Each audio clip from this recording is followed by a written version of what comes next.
오늘 우리에게 주시는 하나님의 귀한 말씀은 시편 119편 73절에서 96절까지의 말씀입니다. 시편 119편 73절에서 96절까지의 말씀, 우리 한 절씩 돌아가면서 교독하도록 하겠습니다. 주의 손이 나를 만들고 세우셨사오니 내가 깨달아 주의 계명들을 배우게 하소서. 주를 경외하는 자들이 나를 보고 기뻐하는 것을 내가 주의 말씀을 바라는 까닭입니다. 여호와여, 내가 알거니와 주의 심판은 의로우시고 주께서 나를 괴롭게 하심은 성실하심 때문이니이다. 구하오니 주의 종에게 하신 말씀대로 주의 인자하심이 나의 위안이 되게 하시며 주의 긍휼이 여기심이 내게 임하사 내가 살게 하소서. 주의 법은 나의 즐거움이니이다. 교만한 자들이 거짓으로 나를 엎드렸으니 그들이 수치를 당하게 하소서. 나는 주의 법도들을 자거리로 배우리이다. 주를 경외하는 자들이 내게 돌아오게 하소서. 그리하시면 그들이 주의 증거들을 알리이다. 내 마음으로 주의 윤례들을 온전하게 하사 내가 수치를 당하지 아니하게 하소서. 나의 영혼이 주의 구원을 사모하기에 피곤하오나 나는 주의 말씀을 바라나이다. 나의 말이 주께서 언제나 나를 안위하실까 하면서 내 눈이 주의 말씀을 바라기에 피곤하니이다. 내가 연기 속에 가죽 부대같이 되었으나 주의 율례들을 잊지 아니하나이다. 주의 종의 날이 얼마나 되니까 나를 핍박하는 자들을 주께서 언제나 심판하시리이까. 주의 법을 따르지 아니하는 교만한 자들이 나를 해하려고 웅덩이를 팠나이다. 주의 모든 계명들을 신실하니이다. 그들이 이유 없이 나를 핍박하오니 나를 도우소서.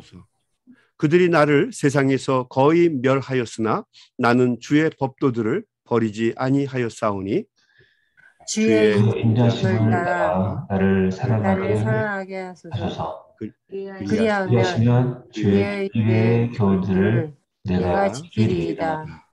여호와여, 주의 말씀은 영원히 하늘에 굳게 섰사오며 주의 성실하심은 대대에 일어나이다. 주께서 땅을 세우셨으므로 땅이 항상 있사오니 천지가 주의 규례들대로 오늘까지 있음은 만물이 주의 종이 된 까닭이니이다. 주의 법이 나의 즐거움이 되지 아니하였다면 내가 나의 고난 중에 멸망하였으리이다. 내가 주의 법도들을 영원히 잊지 아니하오니 주께서 이것들 때문에 나를 살게 하심이니이다. 나는 주의 것이오니 나를 구하소서. 내가 주의 법도들만을 찾나이다. 악인들이 나를 멸하려고 엿보오나 나는 주의 증거들만을 생각하겠나이다. 내가 보니 모든 완전한 것이 다 있어도 주의 계명들은 심히 넓으니이다. 아멘. 아멘. 아멘.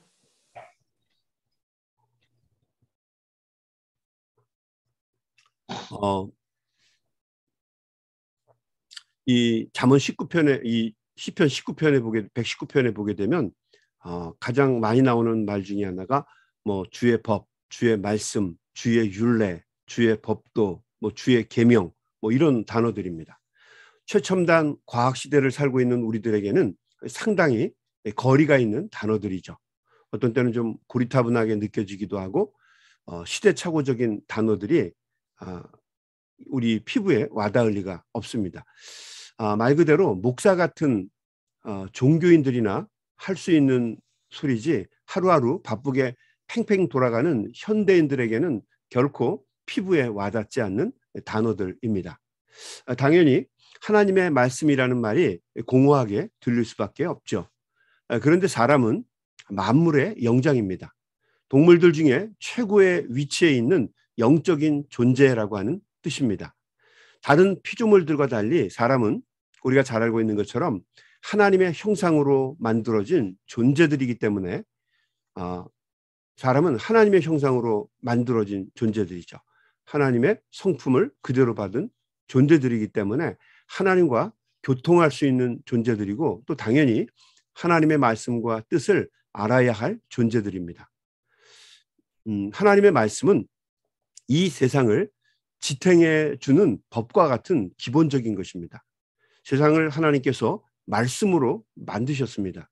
그리고 또 그 말씀에 근거해서 당신의 형상으로 우리 사람을 만드셨어요. 사람을 만드신 이유는 이 세상을 하나님의 말씀과 법도대로 잘 다스리고 섬기기 위해서 사람을 그렇게 만든 것이죠.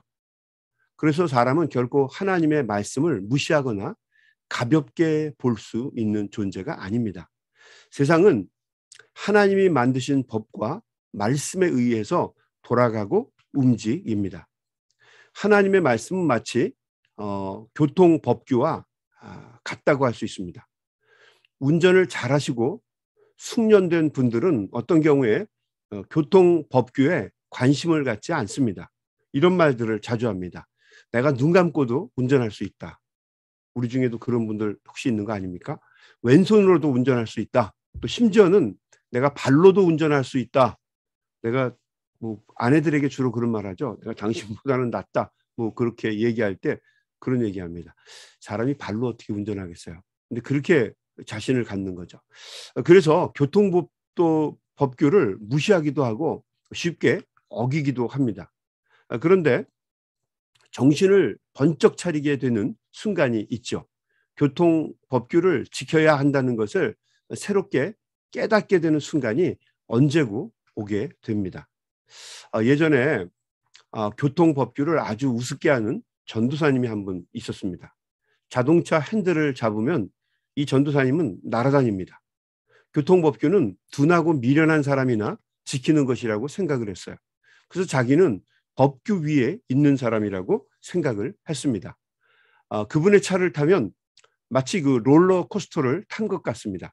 시키지 않아도 앞자리에 앉았다가 으흑 하는 공포의 비명이 저절로 나오게 됩니다. 어떤 때는 하나님 내 영혼 받으십시오 이런 기도가 저절로 나올 때가 있어요. 이 전도사님은 1시간 정도 걸리는 거리를 이 전도사님은 30분이면 충분히 갑니다. 이것을 이분은 자기 자랑으로 알고 또 자부심으로 아는 분이에요. 그래서 늘 항상 자랑을 하죠. 내가 30분이면 절반의 시간이면 금방 간다. 이게 마라톤 대회도 아니고 그렇게 생각하시는 분이었어요. 그런데 어느 날 양평에서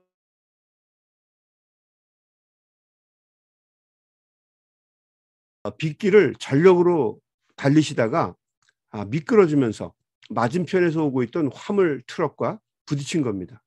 몸에 32군데가 큰 부상을 입었습니다. 장기도 여러 군데 망가졌어요. 그래서 많이 자르고 떼어내야 했습니다. 간신히 목숨만 건졌어요. 의식을 다시 되찾는데 거의 2달이 걸렸습니다. 학교 게시판에 혈액을 급하게 구한다는 광고가 여러 차례 게재되어 올라왔습니다. 수술을 몇십 번 계속 쉬지 않고 끊임없이 받았어요. 그 다음부터는 이 전도사님이 사실은 저보다 조금 선배세요. 차를 운전할 때 전혀 다른 사람이 되었습니다. 항상 운전석에 앉으면 제일 먼저 시트벨트를 시키지 않아도 꼭 채웁니다. 그리고 계기판을 들여다보면서 심각한 얼굴로 빨간불이 들어온 것이 있는지 아주 세밀하게 찾아봅니다. 그리고 천천히 사방을 살피면서 운전을 시작합니다. 고난을 당하고 나니까, 사고를 당하고 나니까 비로소 교통법규가 얼마나 중요한지를 깨닫게 된 것입니다. 이 교통법규는 하나님의 말씀과 같습니다. 고난을 당하고 나니까 비로소 세상에서 하나님의 말씀이 얼마나 중요하고 얼마나 바르고 진실한지를 비로소 깨달아 알게 된 거죠. 그래서 어제 우리가 말씀을 나눈 것처럼 고난도 유익이라고 말하는 이유가 된 것입니다. 그래서 오늘 시편 119편의 기자는 이렇게 말을 합니다. 73절입니다. 주의 손이 나를 만들고 세우셨사오니 내가 깨달아 주의 계명들을 배우게 하소서. 구하오니 주의 종에게 하신 말씀대로 주의 인자하심이 나의 위안이 되게 하시며 주의 긍휼히 여기심이 내게 임하사 내가 살게 하소서. 주의 법은 나의 즐거움이니이다. 주의 법이 나의 즐거움이라는 거죠. 81절 나의 영혼이 주의 구원을 사모하기에 피곤하오나 나는 주의 말씀을 바라나이다. 나의 말이 주께서 언제나 나를 안위하실까 하면서 내 눈이 주의 말씀을 바라기에 피곤하니이다. 하나님의 말씀을 갈망하는 이 시편 기자의 모습을 볼 수가 있죠. 시편 119편의 기자는 극심한 고난 속에서도 오직 하나님의 말씀만을 갈망하고 있습니다. 83절 내가 연기 속에 가죽 부대같이 되었으나 그가 처하고 있는 상황이 굉장히 어렵고 힘들다고 하는 것을 알 수 있는 구절이죠. 가죽 부대와 같이 너덜너덜하게 되었다는 거예요. 그러나 그 와중에도 주의 율례들을 잊지 아니하나이다. 하나님의 말씀을 잊지 않는다는 거죠. 여전히 그 지경에서도 하나님의 말씀, 하나님의 율례, 하나님의 계명을 잊지 않고 갈망한다라고 하는 이야기입니다. 85절 주의 법을 따르지 아니하는 교만한 자들이 나를 해하려고 웅덩이를 팠나이다. 86절 주의 모든 계명들은 신실하니이다. 그들이 이유 없이 나를 핍박하오니 나를 도우소서. 그들이 나를 세상에서 거의 멸하였으나 나는 주의 법도들을 버리지 아니하였사오니 주의 인자하심을 따라 나를 살아나게 하소서. 그리하시면 주의 입의 교훈들을 내가 지키리이다. 세상의 무도한 자들, 하나님을 등진 사람들, 하나님의 말씀을 무시하고 사악하게 사는 자들이 자신을 고난 속에 빠뜨리고 또 고통을 주었지만 자신은 하나님의 말씀을 버리지 않고 끝까지 붙잡고 묵상했다고 말하고 있습니다. 하나님의 말씀을 찾고 또 하나님의 말씀대로 살려고 하나님의 말씀을 갈망했다라고 이야기를 합니다. 그러므로 이제 하나님께서 자신을 구원해 주시고 그 악한 자들을 멸하여 달라고 간구하고 있는 것입니다. 그리고 그는 92절에서 이렇게 다짐합니다. 주의 법이 나의 즐거움이 되지 아니하였다면 내가 내 고난 중에 멸망하였으리이다. 내가 주의 법도들을 영원히 잊지 아니하오니 주께서 이것들 때문에 나를 살게 하심이니이다. 나는 주의 것이오니 나를 구원하소서. 내가 주의 법도들만을 찾았나이다. 어렵고 힘든 상황 속에서도 하나님의 말씀이 있었기 때문에 그 말씀을 즐거워하고 그 어려운 순간에도 말씀대로 살려고 노력을 했기 때문에 이 어려움 고난을 이길 수 있었다라고 이야기하고 있는 것입니다. 하나님의 말씀이 자신에게는 최고의 즐거움이고 끝까지 하나님의 말씀만 붙잡겠다고 이야기하고 있는 것입니다. 그리고 오늘 마지막 절 96절에서 이렇게 말합니다. 내가 보니 모든 완전한 것이 다 끝이 있어도 주의 계명들은 심히 넓으니이다. 하나님의 말씀만 영원히 계속된다는 거죠.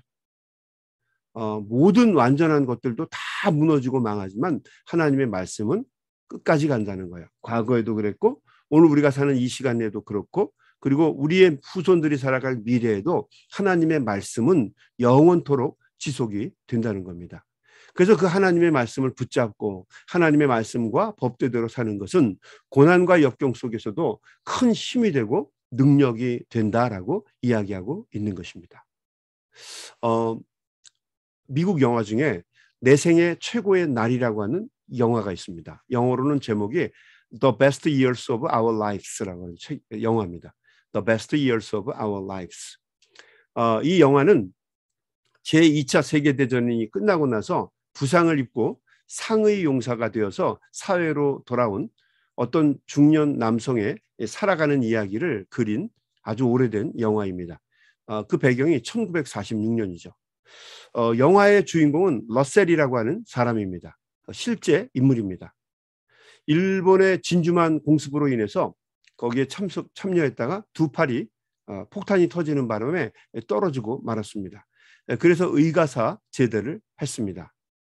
다시 사회로 돌아왔는데 두 팔이 없으니까 할 수 있는 게 거의 없습니다.